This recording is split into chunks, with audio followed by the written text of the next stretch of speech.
안녕하세요. 성형외과 전문의 황영석 원장입니다.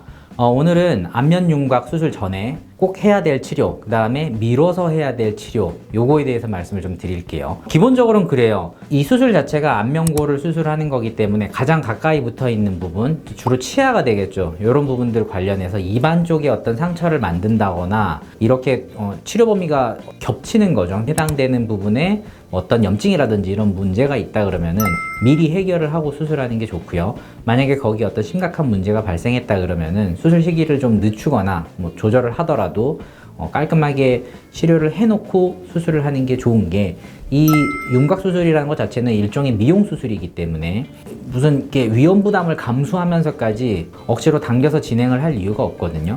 잇몸이라든지 치아에 어떤 충치 같은 게 있는 경우에는 미리 치료를 받고 수술을 하는 것을 권하고요. 광대 축소술에 같은 경우는 이게 있어요. 45도 광대 축소하는 부분에서 필연적으로 그 상악동이라 그러는데, 그러니까 우리가 부비동염이라 그러죠, 정확히는. 근데 충농증으로 많이 알고 계시는 건데, 그러니까 부비동 쪽에 염증이 있는 경우, 코감기가 심하게 걸렸거나 해서 이제 이비인후과 가서 이제 부비동염 진단을 받았거나, 혹은 만성으로 부비동염을 앓고 계시는 경우에는 수술 전에 제가 CT를 찍어 보면은 거기에 이제 콧물 농이죠. 결국에는 화농성 액체가 꽉 차 있는 경우에는 수술을 할 때 어쩔 수 없이 상악동 윗부분이 열리게 되면서 거기서 이제 농이 나오게 되는 거죠. 그러니까 속칭 얘기하는 고름인데, 이게 수술 후에 상처가 깔끔하게 아무는데 영향을 줄 수가 있어요. 그래서 가급적이면은 부비동염 수술을 먼저 받거나 혹은 약으로 조절을 해서 치료를 한 다음에 수술하는 것을 권하고 있고요.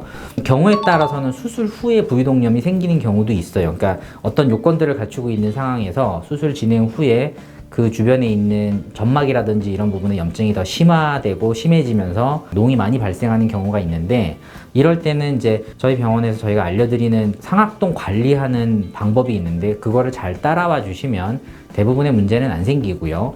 행여라도 이 부비동염이 계속 악화가 되는 경우에 광대 축소 수술을 할 때는 입안절개를 통해서 수술하기 때문에 이렇게 해서 들어가게 되면 상악동 앞벽을 직접적으로 노출이 되는 거죠. 그럼 그 부분을 통해서 부비동 치료를 할 수 있는 법도 존재를 하니까, 염증이 있다고 너무 혼자서 고민하지 마시고 일단은 상담을 받아보신 다음에 적절한 치료라든지 전략을 잘 세워서 수술을 하시면 될 것 같아요.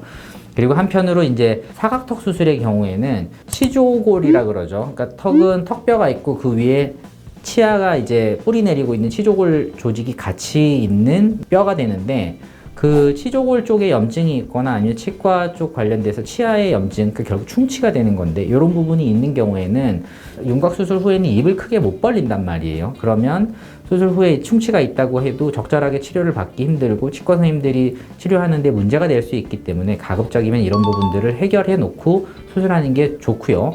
그 다음에 윤곽 수술의 한 파트가 되는 건데, 제가 굉장히 좋아하는 수술이에요. 왜냐하면 개턱을 안 만들면서 정면에서 효과를 많이 낼 수 있기 때문에. 그러니까 그 수술이 바로 피질절골 수술인데, 피질절골 수술을 할 때 외피질을 제거하게 되면 이제 안쪽에 있는 수질골의 일부가 드러나게 되죠. 만약에 이때 사랑니가 매복된 형태로 또는 잠복된 형태로 턱뼈 안쪽에 깊숙이 박혀 있는 경우에 외피질에 가까이 사랑니 뿌리가 접해 있는 경우에는 피질절골 할 때 이 뿌리가 손상될 수 있는 경우도 발생할 수 있어요. 개인적으로 이제 저 같은 경우에는 수술 전에 미리 설명을 드리고는 하는데, 미리 빼고 오면 가장 베스트다. 하지만 남아있는 경우에 이 사랑니의 각도라든지 뿌리의 위치라든지 이런 거에 따라서 수술 시에 만약에 이 사랑니 뿌리가 손상되지 않을 것 같다고 판단이 되면은 설명을 드리고 동의를 구한 다음에 피질골 수술을 먼저 하고요. 만약에 이제 추가적으로 사랑니 뿌리의 손상에 의해서 사랑니가 죽거나 아니면 충치가 생기거나 이런 문제가 생기면,